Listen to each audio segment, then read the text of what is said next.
Picture this. It's 1956, and somewhere in London the mood is not rule the waves. It's more like please don't let the pound wobble before lunch. Britain still looks enormous on the map, with bases, obligations, and prestige reaching across continents. But beneath the ceremony is a quieter truth. The empire's finances are stretched, and markets notice, right? That's the part we often skip when we talk about empires. We picture ships, uniforms, and speeches. But empires are also accounting. They're oil bills. They're foreign exchange reserves. They're the ability to keep your currency steady when traders decide it suddenly looks fragile. When Egypt nationalized the Suez Canal in 1956, Britain and France tried to force the issue. Militarily, they could move fast. Financially, the ground shifted under their feet. Sterling came under pressure and Britain's financial position tightened during the crisis.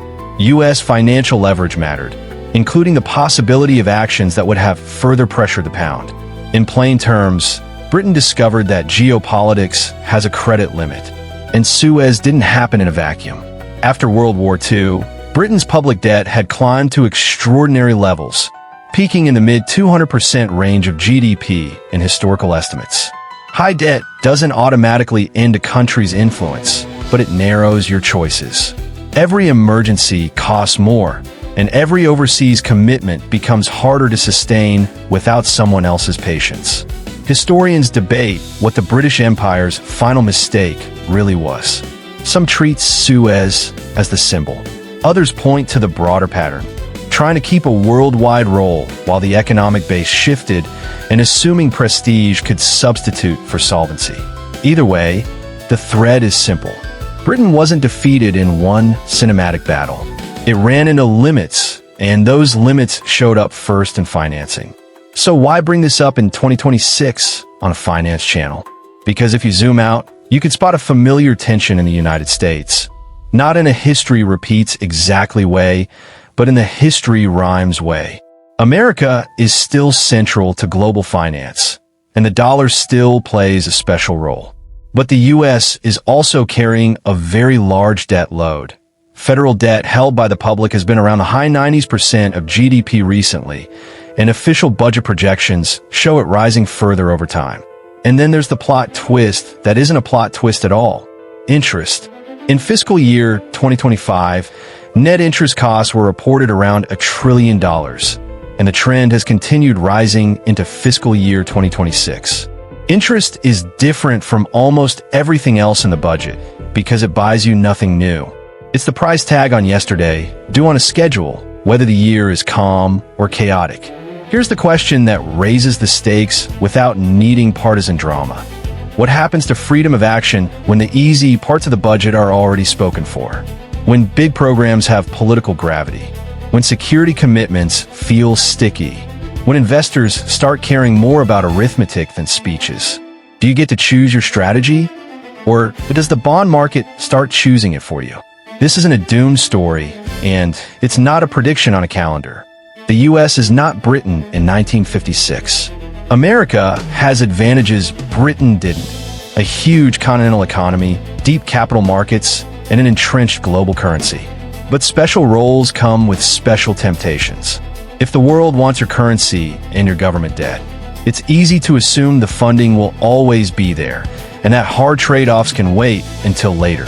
Today, we're going to use the British story as a financial mirror, not to hand out villains, not to claim destiny, just to follow incentives. How great powers expand promises faster than productive capacity. Treat credibility like a permanent asset and learn. Usually in a crisis, that credibility is rented, not owned. So let's go back to the moment the empire blinked and then follow the numbers forward. Because the final mistake isn't just about one canal. It's about what happens when a country tries to run a global role on a budget that's running out of slack. And if that sounds even a little familiar, well, that's why we're here. Now, let's rewind to what Britain actually was after World War II, because the stereotype is a fading empire, but the more useful picture is a country with a huge global job and a very tight balance sheet. Britain came out of the war with debt near historic extremes, with estimates commonly putting it in the mid-200% of GDP in the mid-1940s. That doesn't mean collapse is inevitable, but it does mean every big choice starts with a budget constraint. At the same time, the pound still mattered, not just as a national currency, but as a kind of financial glue for what was often called the sterling area, where countries held pounds as reserves and used them for trade settlement. That status sounds abstract until you realize what it bought Britain. Cheaper financing, easier trade, and the ability to run a wider global network than a purely cash-only country could afford. But it also came with a vulnerability, confidence. Because when your currency is held by others, you're always living with a quiet question in the background. What if they decide they'd rather hold something else? This is where Suez becomes more than a history lesson. In 1956, Britain had a current account surplus, yet sterling still came under speculative pressure. The Bank of England had to spend down US dollar reserves to defend the pound's fixed exchange rate, and officials were watching a psychological line in the sand. Reserves falling below a level that markets might read as devaluation is coming. And the canal closure mattered because it collided with something deeply financial: oil and dollars. Britain feared the inflationary hit of paying more expensive dollars for oil while the canal was closed, and it feared what a wobbling exchange rate would do to trade and the credibility of sterling's wider role. Then you get the real twist. Britain didn't lose because it couldn't move troops. It lost because it couldn't keep the currency calm while moving troops. The IMF ended up assembling a huge support package for the time. Britain drew hundreds of millions immediately and had more available via a standby arrangement, with the explicit goal of posting a number big enough to impress the market and stop the one-way bet against sterling. And crucially, the IMF article describes how US support was central to that outcome. In other words, the military action ran into a financial choke point, and the exit required international financing and confidence management. That is the empire's final mistake in incentive terms. Acting like prestige was a substitute for liquidity. Because once your currency becomes the battlefield, everything gets more expensive. Diplomacy gets more expensive. Imports get more expensive. Borrowing gets more expensive. Even time gets more expensive because markets don't wait for speeches to finish. Now, let's carry that lens to America without forcing the analogy too hard. The United States has something Britain desperately wanted to protect: a currency with global demand. But the dollar's role isn't magic, it's a product. And the product is basically trust in US institutions, deep markets, and the belief that treasuries are the safest, easiest place for big pools of money to park. Here's where the finance story starts to tighten in 2026: interest costs. In fiscal year 2025, U.S. net interest outlays were reported around $970 billion. That's not spending on roads, or research, or defense, or healthcare. That's the cost of carrying yesterday's borrowing into today's interest rate world. And the U.S. debt stock is large enough that the direction of rates matters just as much as the level of deficits. Even if you froze every political argument in place, the math still moves on its own. As older low-rate debt rolls over and gets refinanced, the interest bill can rise without Congress doing anything dramatic. It's like waking up and discovering your minimum payment went up, even though you didn't buy anything new this month. Annoying, right? If you want a simple way to picture it, imagine a successful business owner who has an amazing reputation with lenders. Everyone loves lending to them. So they start using debt not only to invest, but also to smooth cash flow, cover surprises, and keep the business running at full speed. For years, it feels fine because the interest cost is low and the reputation is strong. Then rates rise. Suddenly, a bigger slice of monthly revenue is reserved for servicing debt. The owner is still successful, still respected. Nobody's calling them broke, but their flexibility shrinks. Projects that used to be easy now compete with the interest payment. They start making decisions based on what keeps cash flow calm, not what builds the future fastest. And if a shock hits, an unexpected expense, a demand slump, there's less cushion. Same business, same talent, different constraint. That's the vibe of what crowding out means in plain language. Not that investment disappears overnight, but that it has to fight harder for room. Now at a second ingredient that feels a little nerdy, but is actually the heart of the story. Confidence is a social phenomenon, and social phenomena can turn quickly. Britain didn't need a decade-long collapse to face a crisis. It faced a moment where traders sensed vulnerability and decided to test it. The IMF account literally frames it as a speculative attack, where the goal was to convince markets the bet against sterling would not pay. America's situation is structurally different because the US has a floating exchange rate, not a fixed peg like Britain had to defend at $2.80 per pound in the 1950s. That matters. A floating currency can absorb pressure through the exchange rate instead of burning reserves in a direct defense. But floating doesn't erase the constraint. It changes how it shows up. Instead of a forced devaluation headline, the stress can show up as higher borrowing costs, more volatile markets, and a bigger interest bill that starts eating into everything else. And here's the especially finance channel point. The US doesn't have to run out of money for this to matter. It just has to get more expensive to borrow at the margin, consistently, while the pile is already large. Official U.S. government reporting noted debt held by the public at about 98% of GDP as of September 30th, 2024, and recent data series tracking debt held by the public as a percent of GDP have remained around the mid to high 90s. So what's the mistake America could repeat by 2026? Not a single event, more like a posture, assuming that because the dollar is dominant, the financing side will always be easy. Assuming the world will always want unlimited amounts of your debt at comfortable rates. Assuming you can stack commitments, domestic promises, global security roles, crisis responses, without paying a flexibility tax. And the flexibility tax is, you guessed it, interest. This is where the stakes rise in a way that's relatable. If you've ever tried to save money while your rent goes up, you know the feeling. You don't become irresponsible overnight. Life just gets tighter. The same salary, the same discipline, less room to breathe. Now scale that up to a country where room to breathe is what lets you respond fast in a crisis. Does that mean America is doomed? No, but it does mean that the empire lesson isn't don't do anything abroad or never borrow. The lesson is, when the cost of funding rises, strategy becomes less about what you want to do and more about what you can afford to do without spooking the people financing your system.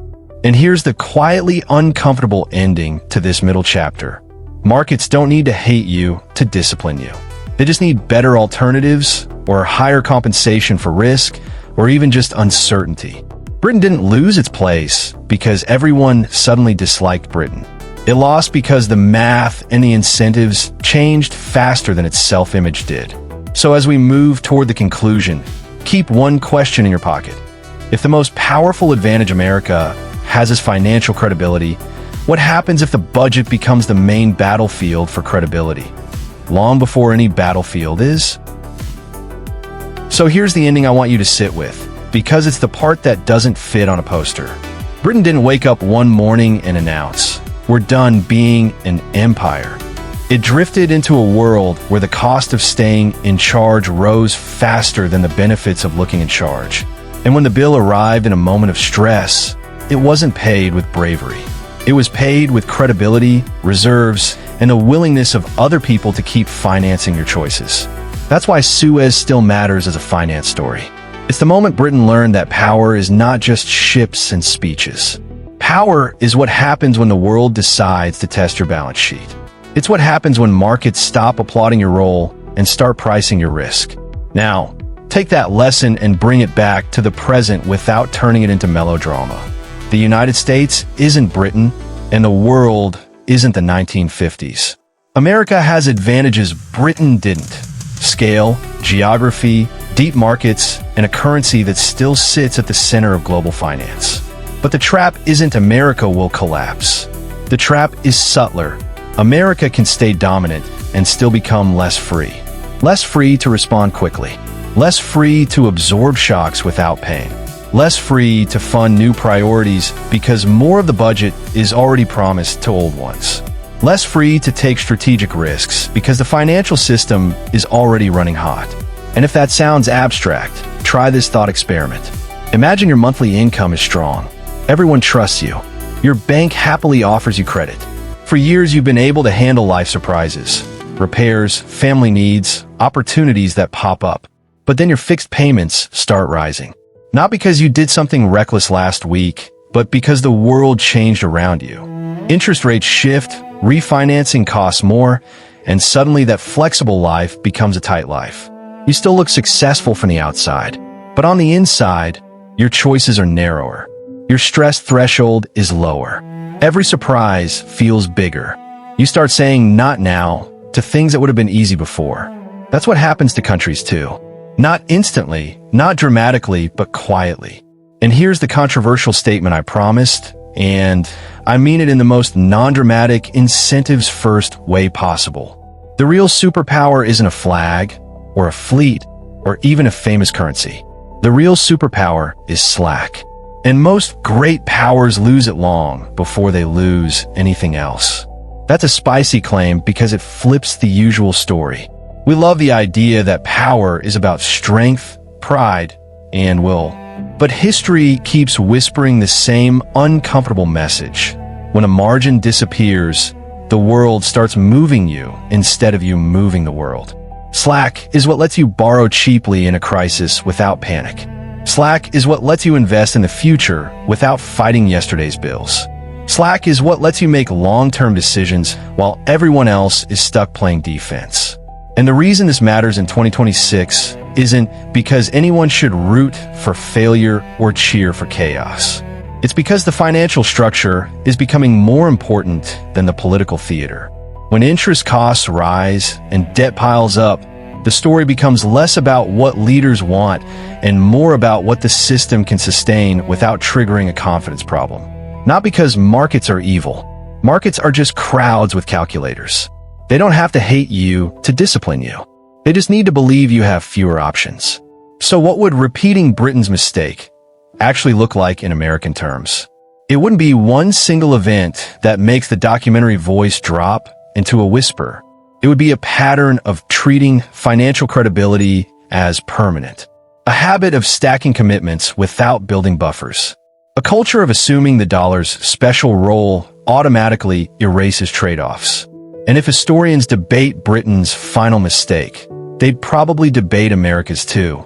Some would say it was policy. Others would say it was timing. Others would say it was an unavoidable transition as the world became more multipolar and complex. But the financial lens keeps pointing to the same pressure point. Once servicing the past becomes a bigger and bigger claim on the present, the future gets squeezed. And the longer you postpone hard trade-offs, the more likely the trade-offs arrive during a crisis, when you're least able to choose calmly. Now, I don't want to end this like a doom merchant, because the British story also has a hidden upside. Losing slack forced adaptation. Britain didn't vanish. It reoriented. It rebuilt around a different role. It made choices that were painful but realistic.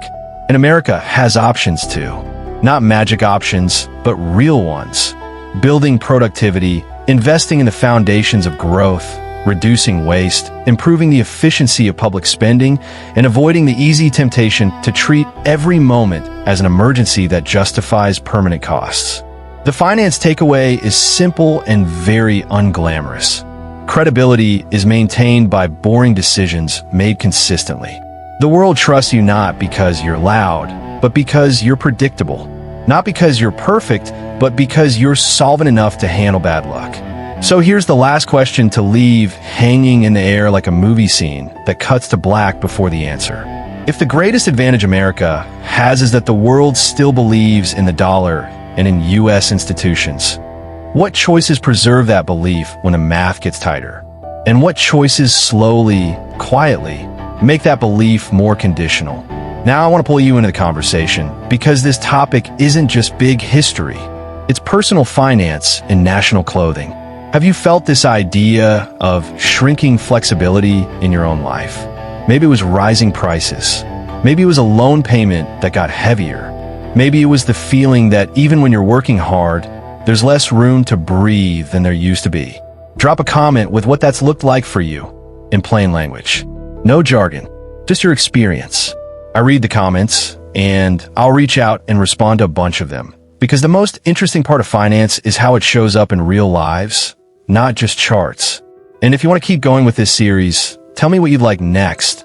The dollar's special status and what actually supports it, the history of reserve currencies and how they change over time, or the everyday mechanics of government debt explained like you're 5 smart. Either way, remember this. Empires rarely fall the way movies show it. They usually tighten, then they choose. Then they tell themselves it was always part of the plan. The only question is whether the choosing happens early, when it's strategic and calm, or late, when it's forced. And that is the difference between managing history and being managed by it.